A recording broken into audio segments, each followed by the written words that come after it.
പലരുടെയും ഡൗട്ടാണ് കേട്ടോ. പല യൂട്യൂബ് വീഡിയോസ് ആയാലും പല normal videos skin care routine videos നിങ്ങൾ കാണാറുണ്ട്. പലരുടെയും ഡൗട്ടാണ്, സെലിബ്രിറ്റീസിൻ്റെ സ്കിൻ ഇങ്ങനെ ഇരിക്കുന്നു, നമ്മുടെ സ്കിൻ എന്താ ഇങ്ങനെ ആകാത്തതെന്ന് പലരും ചോദിക്കാൻ. നിങ്ങളുടെ സ്കിൻ കെയർ റൂട്ടീനിൽ പ്രോപ്പറായിട്ട് നിങ്ങൾ എന്ത് കാര്യം കൃത്യമായിട്ട് ചെയ്യുന്നു? ഇപ്പോഴും പലയിടത്തും ചോദിച്ചാൽ അവർ പറയുന്ന കാര്യം എന്തോ, എനിക്ക് എൻ്റെ കാര്യം നോക്കാൻ സമയം കിട്ടുന്നില്ല, എനിക്കൊരു കാര്യവും ചെയ്യാൻ പറ്റുന്നില്ല, അല്ലെങ്കിൽ ഫാമിലി ഇഷ്യൂസ് ആണ്, അല്ലെങ്കിൽ വർക്ക് ലോഡ് പ്രഷറാണ്, അങ്ങനെ ഒരുപാട് കാര്യങ്ങൾ നിങ്ങൾ പലരും പറയുന്നുണ്ട്. ഇന്ന് നാളെ നിങ്ങളൊരു കാര്യം ചെയ്യും, നാളെ നിങ്ങൾക്ക് ടൈം കിട്ടിയില്ല, അത് തന്നെയാണ് നിങ്ങളുടെ കാര്യം. അതുകൊണ്ട് തന്നെയാണ് നമ്മുടെ സ്കിന്നായാലും ഹെൽത്തായാലും നമുക്ക് നോക്കാനും നമ്മുടെ ആ രീതിയിൽ മറ്റുള്ളവരെ പോലെ അവരുടെ സ്കിന്ന് പോലെ നമ്മുടെ സ്കിന്ന് കൊണ്ടെത്തിക്കാനും പറ്റാത്തത്. കാരണം വെച്ചിട്ടുണ്ടെങ്കിൽ അത് ഡെയിലി നമ്മൾ ചെയ്യേണ്ട കാര്യങ്ങൾ കൃത്യമായിട്ട് ചെയ്യുക.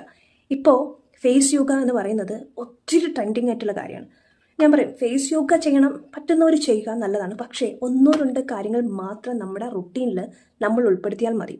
അല്ലെങ്കിൽ നിങ്ങൾ ഫേസ് വാഷ് ചെയ്യുന്നു, ആ ഒരു ടൈം ജസ്റ്റ് ഫേസിൽ മോയ്സ്ചറൈസും മറ്റു ടൈം ജസ്റ്റ് ഒരു മസാജ്, അങ്ങനത്തെ കാര്യങ്ങളൊന്നും ചെയ്യുക. അതുപോലെ തന്നെ എപ്പോഴും നിങ്ങൾ ശ്രദ്ധിക്കാറുള്ള കാര്യമാണ്, സെലിബ്രിറ്റീസിൻ്റെ കയ്യിലെല്ലാം ഒരു ബോട്ടിൽ വെള്ളം കാണും.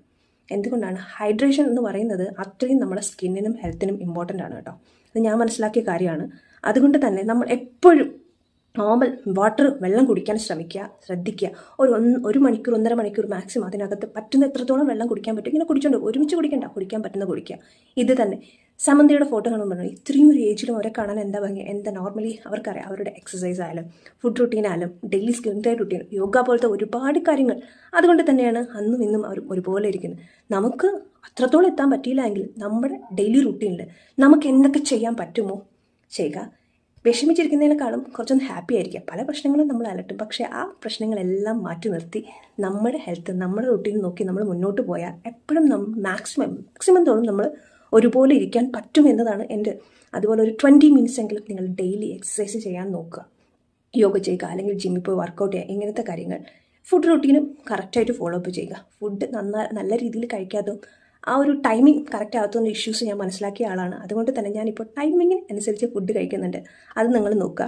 ഡയറ്റ് പറ്റുന്നിടത്തോളം ഇപ്പം ഞാൻ പറഞ്ഞാൽ പോലും ഈ ഒരു ഡയറ്റ് ഞാൻ കൂടുതലായിട്ട് പറയാറില്ല.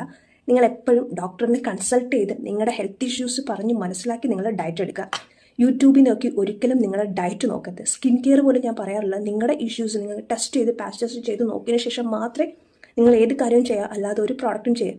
നോർമൽ എൻ്റെ വീഡിയോസ് കാണുമ്പോൾ നാച്ചുറൽ പ്രോഡക്ട്സാണ് ഞാൻ എപ്പോഴും പ്രൊമോട്ട് ചെയ്യുന്നത്, മറ്റേ പ്രോഡക്ട്സ് ഒക്കെ അത്രത്തോളം ഞാൻ എത്തിക്കാറില്ല. എന്നാലും ജെനുവിനായിട്ട് വരുന്ന നല്ല പ്രോഡക്ട്സ് ആണെങ്കിൽ ഞാൻ ചെയ്യാറുണ്ട്. ഇപ്പോഴും നിങ്ങൾക്കറിയാം കെബ്യൂട്ടിയുടെ പ്രോഡക്ട്സ് ഒക്കെ ഇതുപോലത്തെ എല്ലാം ഞാൻ കൊടുത്തിട്ടുള്ളതെല്ലാം ഞാൻ യൂസ് ചെയ്ത് എനിക്ക് കംഫർട്ടാണെന്ന് പറയുന്ന രീതിയിലാണ് ഞാൻ ചെയ്തിട്ടുള്ളത്. അപ്പോൾ ഇനിയെങ്കിലും ഇതുപോലെ രീതിയിൽ നല്ല ഭംഗിയായിട്ടിരിക്കാൻ, സ്കിൻ ഒന്ന് നന്നായിട്ട് കെയർ ചെയ്യാൻ ഈ കാര്യങ്ങൾ സ്ഥിരമായിട്ട് ഫോളോ ചെയ്യുക, മറക്കാതിരിക്കുക. സെലിബ്രിറ്റീസിനെ പോലെ നമുക്ക് എത്തിയില്ലെങ്കിൽ അത്രത്തോളം എത്താൻ ശ്രമിക്കാം. അതാകട്ടെ നമ്മുടെ അടുത്ത ടാർഗറ്റ് അല്ലേ.